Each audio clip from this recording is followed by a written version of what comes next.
smiled when my son finished talking. He thought he'd just told me the worst news of my life. He had no idea I'd been waiting 18 months to hear those exact words come out of his mouth. Dad, they threw us out. Tommy and I have nowhere to go. I was sitting on the porch of my workshop in Stowe, Vermont, watching the late afternoon sun cut through the maple trees. October light, the kind that turns everything gold and makes you forget the cold that's coming. My phone was warm against my ear from how long he'd been talking. My coffee had gone cold an hour ago. I let him cry. A man needs to cry sometimes, especially when he's been pretending to be okay for too long. I've been pretending too, in my own way. Pretending I didn't know what was coming. Pretending I didn't have 3 accordion folders locked in my floor safe, full of documents that would tear his wife's family apart the moment I decide to use them. "Where are you right now, son?" I asked, keeping my voice steady. "Outside the house. They changed the locks while I was at work. Tommy's book bag and a garbage bag of his clothes are sitting on the curb. That's it. That's everything we own now, Dad." I closed my eyes. I'd known they would do this. I'd known for almost 2 years. But hearing it out loud, hearing my grandson's name attached to that humiliation, made something inside me go quiet and cold in a way I hadn't felt since Korea. "Get in your truck," I said. "Both of you. Drive to me. Don't stop except for gas. Don't answer any calls from her or her mother or anyone else with the last name Whitlock. You hear me? Dad, I don't understand what's happening. You will. Just drive." He hung up. I sat there for another 20 minutes without moving. The cardinal that lives in my hemlock came down to the feeder. A truck went by on Route 108 hauling firewood. Normal Vermont afternoon, the kind of afternoon I'd built my whole life around protecting. Then I went inside, opened the safe, and pulled out the folders. My name is Howard Pritchard. I'm 68 years old. I've been a master luthier for 43 years. That's a violin maker, for those of you who don't know the word. My grandfather started Pritchard & Sons in 1934 with 2 hand planes and a stack of European maple. My father carried it through the recession. I took it over when I came home from the war and turned it into something none of them ever dreamed of. The instruments that come out of my workshop now sell for $40,000 on the low end, $200,000 on the high end. The waiting list is 6 years deep. The Boston Symphony has 3 of mine, so is the Cleveland Orchestra. A young woman in Seoul plays one I made in 1998 every time she records. I tell you all this not to brag. I tell you so you understand what was at stake. What that family thought they could take from my son, from my grandson, from me. My boy's name is Edmund. We named him after my wife's father, a quiet farmer who died too young. Edmund grew up in the workshop, learning to feel wood with his fingertips before he could read. By the time he was 19, he could match grain better than men twice his age. He had the gift, the hands, the patience. He was going to take over Pritchard & Sons one day, and I never doubted that for a second. Then he went to a wedding in Newport, Rhode Island, when he was 26, and met Caroline Whitlock, the Whitlocks. If you're from New England, you know the name. Old Boston money, 6 generations deep.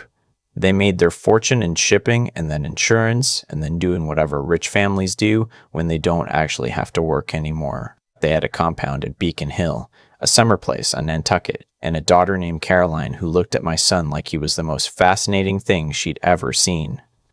I met her at Thanksgiving the first year they were dating. My wife Patricia, God rest her, was still alive then. Patricia made her famous oyster stuffing and apple cider pie. Caroline picked at her food like she was afraid of it. She asked me 3 questions about the workshop, none of them about the craft, all of them about money. How much do the violins go for? How many do you make a year? Who handles your patents? I noticed. Patricia noticed too. After they left, Patricia took my hand at the kitchen sink and said, "Howard, that girl is going to break our boy." Patricia died of pancreatic cancer 8 months later. Edmund married Caroline a year after the funeral. I think he was so lonely he couldn't tell the difference between love and the absence of grief. Tommy was born 2 years into the marriage. October baby, just like his father. Came out screaming and didn't stop for 3 months. My grandson, the light of my life. He has Edmund's hands I noticed early, the long fingers. The way he reaches for things and turns them over to feel the weight. By the time Tommy was 3, he'd toddle into my workshop and pick up a piece of spruce and hold it to his nose and breathe it in like it was a flower. A boy like that is born to be a luthier. You don't teach that. It's in the blood. Except, as I would later learn, Tommy didn't have a single drop of Pritchard blood in him. The first time I knew something was wrong, Tommy was 4 years old. We were at a family barbecue at the Whitlock compound on Nantucket. Caroline's mother, Eleanor Whitlock, had this way of looking at Tommy when she thought no one was watching. Not like a grandmother, like an accountant studying a column of numbers. Calculating. I caught her once, in the kitchen, when Tommy ran in for a juice box. She looked at his face for a long moment and then said, very quietly, "He really does look just like him, doesn't he?" She didn't know I was standing in the pantry doorway. She wasn't talking to me. She was talking to Caroline, who was washing strawberries at the sink. Caroline went very still. Then she said, "Mother, stop." Eleanor laughed, light and easy, the way rich women laugh when they've already won. "Oh, relax. Edmund will never figure it out. He's not exactly the brightest bulb." I stepped back into the pantry. My heart was hammering so hard I thought they'd hear it. I waited until they walked back out to the patio, and then I poured myself a glass of water and stood at that sink for 10 minutes, trying to convince myself I'd misheard. I had misheard. That night, in the guest cottage, I lay awake next to a snoring Edmund and stared at the ceiling. Tommy was sleeping in a trundle bed at the foot of ours. I could see the curve of his cheek in the moonlight. The same cheek I'd kissed 1,000 times. He really does look just like him. Like who? I started paying attention after that, slowly, carefully. The way you stalk a deer in deep woods. You don't crash through the brush. You sit, you watch, you let them come to you. It took me almost a year to figure out who him was. His name was Pierce Galloway, Caroline's college boyfriend, a trust fund kid from Greenwich whose family owned half the marinas on the Connecticut shore. Caroline had dated him for 3 years at Brown. They broke up the summer before she met Edmund. According to a college roommate of hers, I tracked down through a private investigator I hired in Boston. They'd actually never fully broken up. They'd just stopped calling it dating because Pierce was engaged to someone else. A woman from a family the Galloways had been trying to merge with for 2 generations. Pierce was still in Caroline's life when she met Edmund. He was at her wedding, in fact.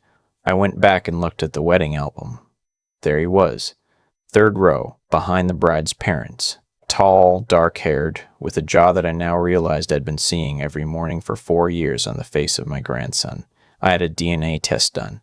I'm not proud of how. Tommy left a juice box at my house one weekend, and I sent the straw to a lab in New Hampshire, along with a hair sample I pulled off Edmund's coat. The results came back 6 weeks later in a manila envelope. There was a 0% probability of paternity. Edmund was not Tommy's biological father. I sat in my workshop for 3 hours that afternoon, holding that envelope, and I didn't cry. I didn't yell. I didn't break anything. Patricia used to say that when I get truly furious, I go so still I disappear. That's what happened. I disappeared into a kind of cold, quiet rage that I hadn't felt since 1969. And then I made a decision that I want every father listening to this to understand. I decided that Tommy was still my grandson. Blood is one thing. Choice is another. That little boy had toddled into my workshop and breathed in the smell of spruce like it was prayer. He was Pritchard in every way that mattered. The Whitlocks and Galloways had stolen something from my son, but I wasn't going to let them steal Tommy from me, not unless Tommy himself, when he was old enough, decided he wanted to know the truth. So, I made a different decision instead. I decided I was going to ruin them, not in a loud way, not in a dramatic way, the quiet way, the way my grandfather ruined the bank that tried to foreclose on his shop in 1935, the way men in my family have always handled people who think their money makes them untouchable. I started gathering documents. Caroline had been pushing Edmund for 2 years to modernize Pritchard & Sons. She wanted him to register the business as a Delaware LLC. She wanted to bring in outside investors, meaning her father's hedge fund buddies. She wanted Edmund to formally license the Pritchard name and the proprietary varnish formula my grandfather invented. The formula every luthier in the world has been trying to reverse engineer for 90 years. Edmund, God love him, kept telling her no. He'd call me about it sometimes. Dad, Caroline thinks we should patent the varnish. And I'd say, son, we don't patent the varnish, because the patent expires and then anyone in China can copy it. We keep it as a trade secret. Trade secrets last forever as long as you don't tell anyone. And he'd nod and say, that's what I told her. But Caroline kept pushing, and around Tommy's 5th birthday, I started noticing changes in Edmund. He was distracted, tired. He'd come up to Vermont for weekends and sit on my porch and not say much. I asked him once if everything was okay, and he said, Caroline says I need to think bigger. She says I'm wasting my potential up here in the woods. I looked at my son's hands, the calluses from 40,000 hours of work, the little nick on his left thumb from a chisel slip when he was 15.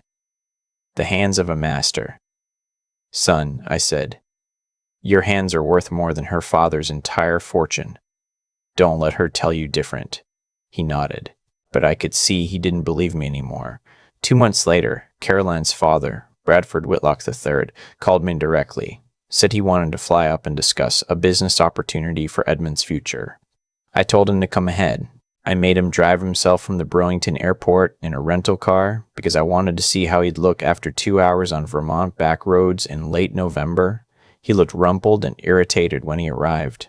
He sat at my kitchen table and explained, very slowly, like he was talking to a child, that he wanted to acquire Pritchard & Sons. Not buy it, acquire it. He'd give Edmund a generous role on the executive board. He'd rationalize the production model, meaning he'd outsource the actual instrument making to a factory in Vietnam while keeping the Pritchard name on the label. The varnish formula would go into a corporate vault. My family's craft, my grandfather's secrets, would become a luxury brand owned by a holding company in the Cayman Islands. He thought he was being generous. He thought I'd be flattered. I poured him a glass of cider, looked him in the eye, and said, Bradford, I appreciate you driving up, but Pritchard & Sons isn't for sale. Not to you. Not to anyone. He set his jaw. Howard, I think you're misunderstanding the situation. This isn't really a request. Caroline already has Edmund's signature on a preliminary letter of intent. As his wife, with their shared assets, and with Tommy as a future heir to your estate, the Whitlock family has a vested interest in. Get out of my house, I said. His face went red. I beg your pardon? Get out of my house. And tell your daughter that if she pressures my son to sign one more piece of paper, she's going to find out exactly what kind of man I am. He left. He drove back to Burlington in the dark. I imagine he hit a deer or two on the way. I hope he did. That was the night I started building my file. 18 months. That's how long it took. I hired a forensic accountant in Boston. I hired a private investigator in Greenwich. I hired a family law attorney in Burlington who specialized in high-asset divorce cases involving paternity fraud. I quietly transferred Pritchard & Sons into an irrevocable trust that named Edmund as the beneficiary but locked the assets so tight that even a federal court couldn't pry them loose without my signature. I learned that Pierce Galloway and Caroline had been having an affair for the entire duration of her marriage to my son. They met at a hotel in Stamford twice a month. The investigator had photos, hundreds of them. I learned that Eleanor Whitlock had paid for a private OB/GYN visit 2 weeks before Caroline announced her pregnancy with Tommy. The clinic was in Manhattan. Cash payment, no insurance. The kind of visit you make when you need to confirm a paternity question before you decide what to do about it. I learned that Bradford Whitlock III had committed securities fraud in 2017 by manipulating the value of a real estate trust he managed for elderly clients. The forensic accountant found it in 3 weeks. The SEC, apparently, hadn't been looking. They would be soon. I learned that the prenup Caroline had signed before marrying Edmund had a paternity fraud clause that our own lawyers had insisted on including, because they assumed Edmund's family would never be sophisticated enough to notice it. The clause stated that if either spouse misrepresented the biological parentage of any child of the marriage, the offending spouse forfeited all marital assets, including any claim to the other spouse's family business or inheritance. I had the documents notarized. Triple notarized. filed with the family court in Suffolk County, sealed. I waited. I waited because I needed Caroline to make the first move. I needed her to be the one who threw Edmund out, who tried to seize the workshop, who tipped her hand. Otherwise, in court, she could spin the story. She could say I was a bitter old man who'd never approved of the marriage. She could say Edmund had abandoned his family. I needed her crime to be undeniable, in writing, in front of witnesses. So I waited. And I let Edmund believe his marriage was salvageable. I let him try counseling. I let him buy her flowers. It nearly killed me. But I knew what was coming, and I knew the only way for my son to see it clearly was to let it happen, with no warning from me. The call came on a Thursday in October. By the time Edmund and Tommy pulled into my driveway at 1 in the morning, I had the kitchen warm, a pot of beef stew on the stove, and clean sheets on the guest beds. Tommy was asleep in the front seat of the truck, his cheek pressed against the window, his little stuffed rabbit clutched in his hand. Edmund got out and looked at me across the gravel and just said, "Dad." I walked over and put my arms around him. My boy, my grown son, taller than me, with a beard now and gray at the temples I hadn't noticed before. He cried into my shoulder for a long time. I didn't say anything. I just held him. When he was done, I said, "Carry Tommy in. Put him in the back bedroom. Then come down to the kitchen. We need to talk." He carried his son up the stairs.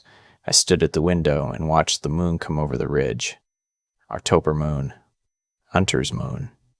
The kind of moon my grandfather used to say was good for finishing what you started. When Edmund came back down, I poured him a glass of bourbon and slid the first folder across the table. "What is this?" he said. He said, "Read it." He read it. The DNA results, the PI's photos, the hotel records, the hotel records, the hotel records, the OB/GYN bill, the forensic accountant's report on Bradford, the notarized prenup with the paternity fraud clause highlighted. He didn't speak for 45 minutes. He just turned pages. His face went through about 17 different expressions. Disbelief, rage, grief, a horrible quiet shame. Finally, he looked up. "How long have you known?" 18 months. "And you didn't tell me?" "No." "Why?" I'd been preparing for this question for a year and a half. I'd written the answer down, edited it, practiced it. Because, son, I needed her to do something undeniable. If I'd told you a year ago, you'd have confronted her. She'd have cried. She'd have lied. She'd have promised to change. You'd have forgiven her, because that's the kind of man I raised you to be. And then, 6 months later, she and her family would have stripped you everything, and I'd have had no proof to fight back with. I needed her to throw you out on the curb, in writing, with witnesses. And tonight she did. He was quiet for a long time. Then he said, "And Tommy, I'd been waiting for this question too. This was the one I cared about most. Tommy is your son if you want him to be. The DNA test doesn't change what he calls you. It doesn't change where you've been to him for 7 years.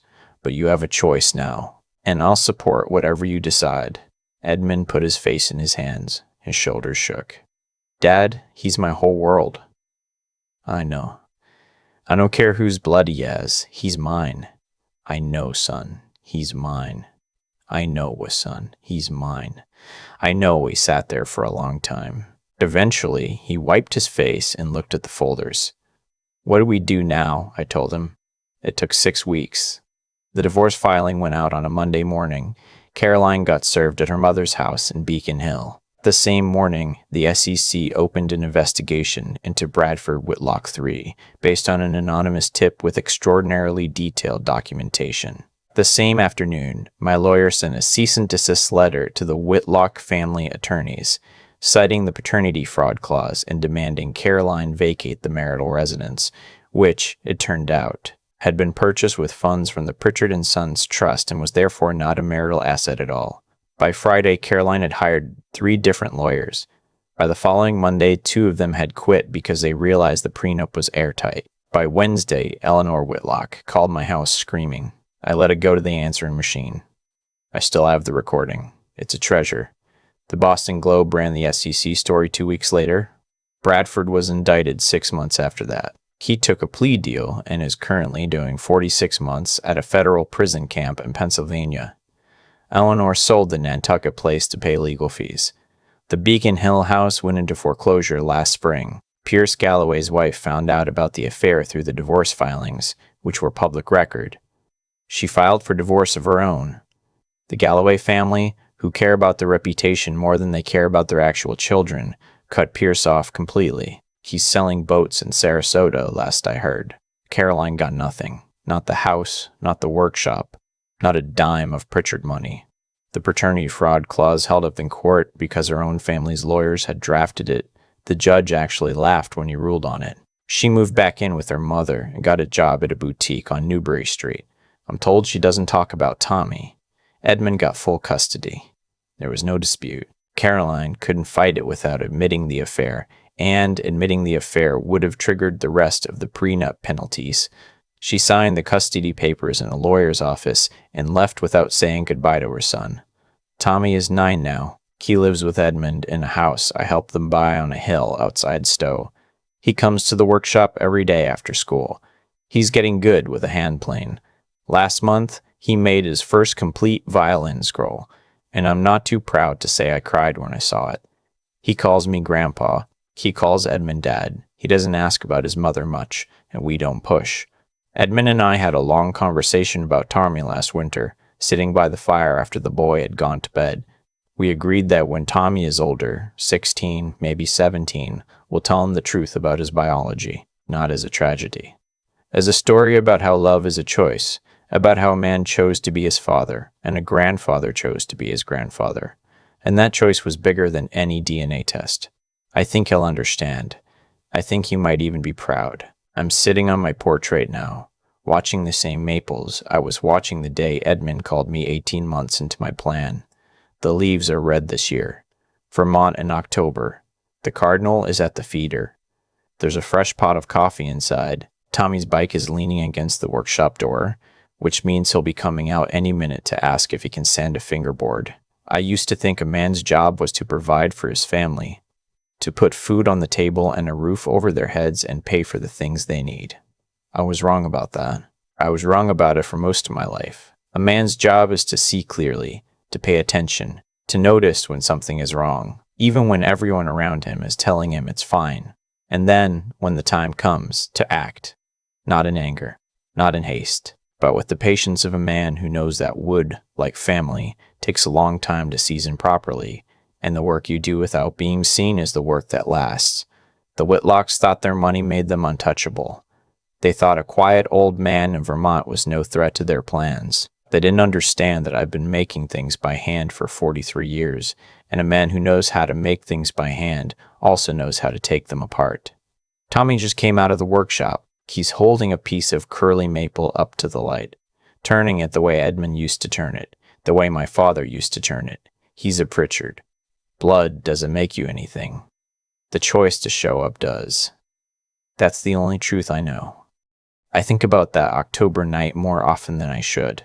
The moon coming over the ridge, my son crying into my shoulder in the gravel driveway, my grandson asleep in the front seat with the stuffed rabbit. I had every document I needed locked in my safe by then, and I knew exactly what was going to happen in the weeks ahead. But standing there with Edmund's tears on my flannel shirt, none of that mattered. What mattered was that he had finally come home. People ask me sometimes if I have regrets, if I should have warned him sooner, if those 18 months of silence were cruel. I've thought about it a lot, and the honest answer is no. A man who is being deceived by people he loves cannot see the deception until he has felt the consequences of it. Caroline would have charmed her way out of any conversation I tried to have with my son in 2022. Bradford Whitlock would have buried any accusation under a wall of lawyers. Edmund had to lose everything in one night to understand what he was everything in one night to understand what he was actually dealing with. That is a hard truth, but is the only truth that ever actually changes a man. There's a kind of patience that has nothing to do with passivity. It is the patience of a craftsman who knows that wood needs to season for 7 years before you can carve it into a violin top. Rush it, and the instrument cracks the first winter. Wait, and it sings for 2 centuries. Families are no different. Justice is no different. The Whitlocks thought speed and money would always beat me, because that's how their world worked. They didn't understand that some men measure time in decades and don't blink. I want any father listening to this to remember 3 things. Pay attention to your gut when something feels wrong about the people surrounding your child. Patricia knew the first time she met Caroline, and I should have trusted her instincts sooner. Build something with your own hands that no one else can take from you, because the day will come when paper wealth disappears and only real skill remains standing. And when the moment finally arrives to act once and act completely. Half measures invite revenge. Full measures end the war. Tommy is sanding a fingerboard right now in my workshop. I can hear the rhythm of the paper through the open window. He doesn't know yet that the man who raised him is not his biological father. He will when the time is right, and I believe in my bones he'll handle that knowledge with grace, because we are raising him to be the kind of man who understands that love is a decision, not an accident. The Whitlocks lost everything because they believed bloodline was destiny. We kept everything because we knew character was choice. That is the difference between their family and mine. That is the only difference that ever really matters.